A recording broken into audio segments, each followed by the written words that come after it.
I got a development deal with MTV. I was working there, and I pitched a bunch of stuff that I really liked, and I was looking at it and I was like, oh, this stuff is all pretty crazy and weird. I should put in something that MTV will probably go for. And I was like, the night before I had to present it, I took a frame from my student film and slapped it on a piece of paper and wrote a sentence that said, downtown, what does a 15-year-old kid in New York do? Downtown answers that question. And showed it to them, and of course that's the one they're like, this is great, we love this. You got a show now, which means you need a story editor. And I was like, what's a story editor? And they're like, we don't know. They're like, something to do with the writing.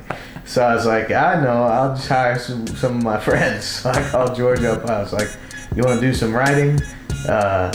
There's a writer or a story editor. And he was like, which one is on, like, which one's better? I was like, well, story editor's on for like, 57 weeks, and writer, you just get to do a script or two. He's like, sign me up for story editor. Instead of coming up with characters and stuff, that they might not like, I'll just go really broad and say, we're going out on the street. It's gonna be like cinema verite shit, and we're gonna go like record these like kids off the street, record their audio, and then we're gonna animate to that. We love it, it's great. So we go out and we do that, and of course they're like, well, it's kind of crazy. We need scripts and characters and stuff. So that's when I was like, I was like, all right, George, we gotta come up with some characters. And of course we just basically mostly just put in either people we had met on the street or people we already knew. Sometimes there was conflict in the studio, especially with the teenage girls. You record this at a professional sound facility that's not used to, they're used to dealing with like SAG actors and stuff. It's like, you must, speed it up like that. Let's try a few more. Go ahead. You must follow through and confront your destiny. You must follow through and confront your destiny. You must follow through and confront your destiny. You must follow through and confront your destiny. Okay, hang on. You bitch ass fuck.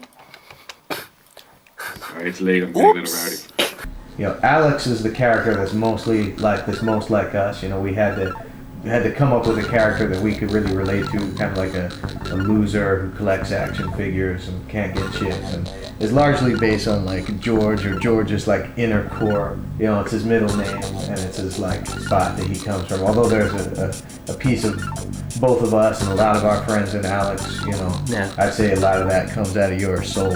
What, you can't download porn on your own computers? Well, yeah, but you got the super fast modem. Oh, come on, Alex. I'll trade you the naked code for Tomb Raider 3 for 1 hour of internet access. Plus, you get a zip disk of all the best stuff we download. Damn. Okay. But stay off my workstation. Alex is very close to me. Yeah. A lot of his internal turmoil that we used for plot devices was mine. But his inability to talk to girls, his sublimation of life into video games and comic books and toys. Alex's free-spirited younger sister, the kind of like opposite yin to his yang, based on the crazy chick that we met. Loves to go out to clubs, doesn't care about anything except the second that she's living in right now. I liked Fruity because Fruity was he was kind of based on an amalgam of he was based on a guy that you knew. Yeah, Fruity was actually based on this guy that I knew who actually ended up becoming one of the What's Up guys in the Budweiser commercial, who, he just went by the name Fruity. He thought it was a funny name for the guy. I liked Fruity a lot because he was also an aspect of my personality. He's like the person I can't be, the one that's always talking to chicks and he's always telling them exactly what he thinks, and I really liked him because he was a free spirit. Then there's Matt. He was a good character too. I liked him a lot. Based a lot on Tony Soronach, who's a graffiti artist, who's kind of abandoned that to go on to become like a master painter. He was like kind of like the quiet artist character, philosophical, didn't say a lot, but when he said something, it mattered. And he was not motivated by the base aspects of humanity. He wanted to create his art, and that's all he cared about. He didn't care about the girls. He didn't care about the cred. He just wanted to make art that no one would see. That was his favorite thing to do, and that's why I thought he was like one of our cooler characters, actually. And I could relate to that, a la making a show that no one would ever see. Mecca was like the romantic. She liked romance. She had an idealized view of what life could be, and always, looked to the positive and thought that she was going to find Mr. Right and that everything was going to work out. Jen was largely based on a girl that we met on the street. It was kind of like a fun, loud, boisterous, but angry, sarcastic, kind of self-defeating personality, and eventually ended up taking on a lot of aspects of Anne Bernstein, one of our writers. I keep them at 9. Well said. Well said. I keep the Star Wars references to 12 per show. If I'm lucky. We've been doing. Serena was probably the most well-adjusted character we had. She was, the kind of freaky-looking girl, but she actually was together. Seems like you have quite a little fan club. Those guys again. I wish they'd go back to whatever basement they crawled out of. You want me to toss their pasty asses out? Nah, they're harmless. They wouldn't know what to do with a real girl anyway. There was a guy we went to college with, and he was such a character that he didn't even have to be created for a show. You just draw a picture of him, put a mic in front of him, and then it's go. I'm not half the man I used to be. Oh, how did I get leprosy? Yeah, I can't.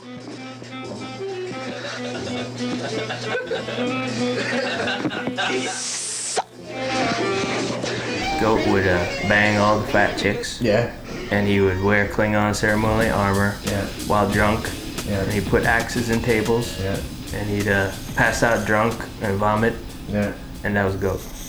Goat. Designed for downtown, if you're talking about like the line quality and style, is one of the things Chris specifically took his major inspiration from were the old Disney movies like The Jungle Book and 101 Dalmatians, where they used a really sketchy line, really added a lot of life to the drawings and to the animation. We tried to go for a style. We wanted to reflect the grittiness of New York, the reality of New York, but push it in a direction that's more surreal. So we took a realistic drawing style, but pushed the painting style to be more surreal, and pushed the color palette was really a big thing. We wanted a lot of mood. It was very dark and dirty, which New York is really. If you spend any time there, it's really dirty. And we wanted to reflect that, and the sidewalks aren't all perfectly ruled. They're all nasty with crap on them and garbage and stuff, and that's just the reality that it is, a colorful city, but we pushed the color and made it more hyper realistic and surreal and saturated and painterly. We took an unconventional route building the crew for downtown. I was not satisfied with only picking artists that currently resided in New York. A lot of great artists in New York, but I wanted to get whoever we could get the best of the best. And we got a lot of good people. We brought people from the West Coast back to the East Coast, from LA, from Portland, we got people from Canada, from France, all over the place to come work on the show. Just looked at portfolios upon portfolios and just tried to pick the best artists we could possibly pick. We were the first show at MTV to do digital ink and paint. We really wanted to push the colors and do things that weren't possible with traditional cell animation. We tried to do layouts that would have been really hard to shoot on a traditional Hawkesbury stand.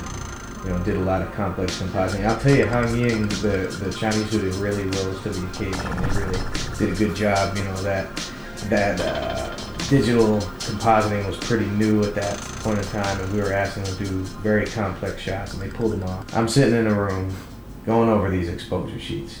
Exposure sheets, there's tons of them.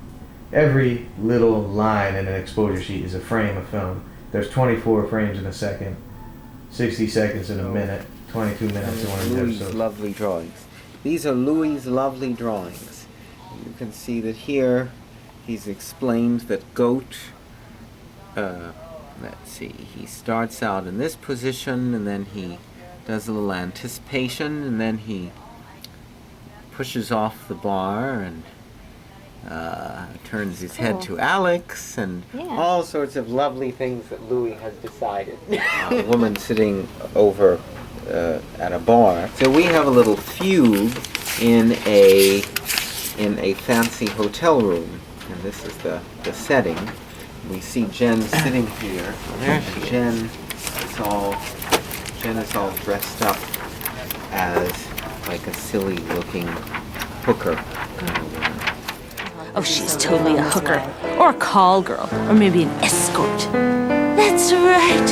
I'll come over at midnight and we'll have sex. Then you'll pay me money, 'cause I'm a hooker. We were nominated for an Emmy for this episode where we're like, we want to have an episode where Shaka shaves her, shaves her private parts. Ann Bernstein was totally against it. She's like, I don't do that. No girls do that. That's against. You don't do that. Because we're like, and she takes a picture of it and loses it, and then, people find it and it's bad, and she was like, no way, that's a bad idea. That's sexist. That's no good. And actually, the producer, the president of MTV Animation was like, we're doing it. I love it. Shave the Beaver, great. And we went to go to the kids. The actors, when we did the read-through, they were very critical of the scripts. Anything they didn't feel, it was kind of like our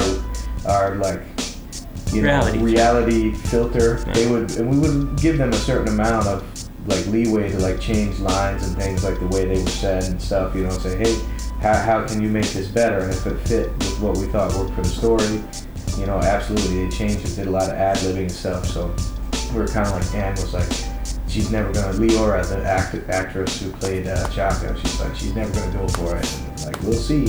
And then she reads the script, busts out of the read-through, comes to me, she's like, how did you know? How did you know? That happened to me. That actually happened to me. I got the man in my chest. The man. He's gonna stay there all night and push on my heart. You went to China. Yeah. Yeah, it's pretty good. It's pretty good. I like it there. I mean, I didn't like it there. Young and thin when I started, and then I was old and fat when I ended. And I think you also happened within the course of 1 year. I spent every waking moment working on that thing. And you slept in the office. Yeah. And we had story meetings that lasted all night. We'd have to go take a nap and then get up again, because our writer was on the West Coast and we had to send her a premise in 3 hours. And I'm extremely proud of Downtown.